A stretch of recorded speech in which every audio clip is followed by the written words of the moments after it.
On ne doit pas mourir dans un ascenseur. 6 ans après la mort de son fils Ismaïl, Shahrazad demande justice. En 2018, Ismaïl, 4 ans à l'époque, est décédé dans un accident dramatique d'ascenseur dans un centre commercial d'Argenteuil. Depuis, sa mère attend toujours le procès. Obtenir justice et que les responsables soient jugés pour enfin faire pleinement son deuil. 6 ans après la mort de son fils, Ismaïl, Shahrazad continue de mener son combat pour la vérité. Le 8 juin 2018, elle se rend dans un centre commercial d'Argenteuil avec ses 2 enfants, sa sœur et ses neveux. Les 2 sœurs décident alors d'emprunter l'ascenseur pour rejoindre les boutiques situées au dernier étage. Alors que sa sœur, ses neveux et son aîné sont déjà sortis de l'ascenseur, Ismaïl, 4 ans, les suit, mais l'ascenseur chute brusquement.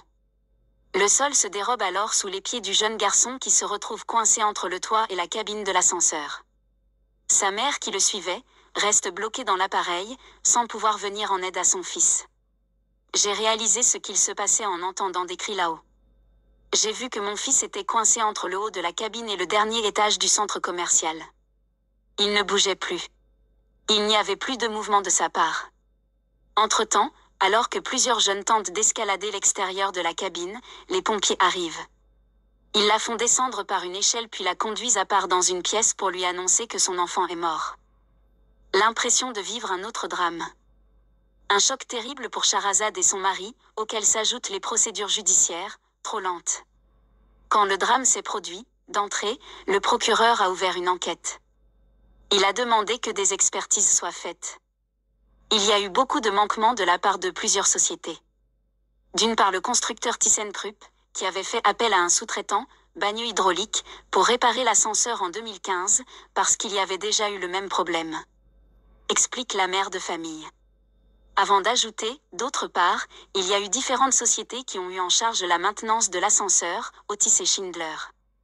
Enfin, il y a eu aussi l'entreprise Bureau Veritas, qui, selon les expertises, n'a pas fait correctement les contrôles de l'ascenseur.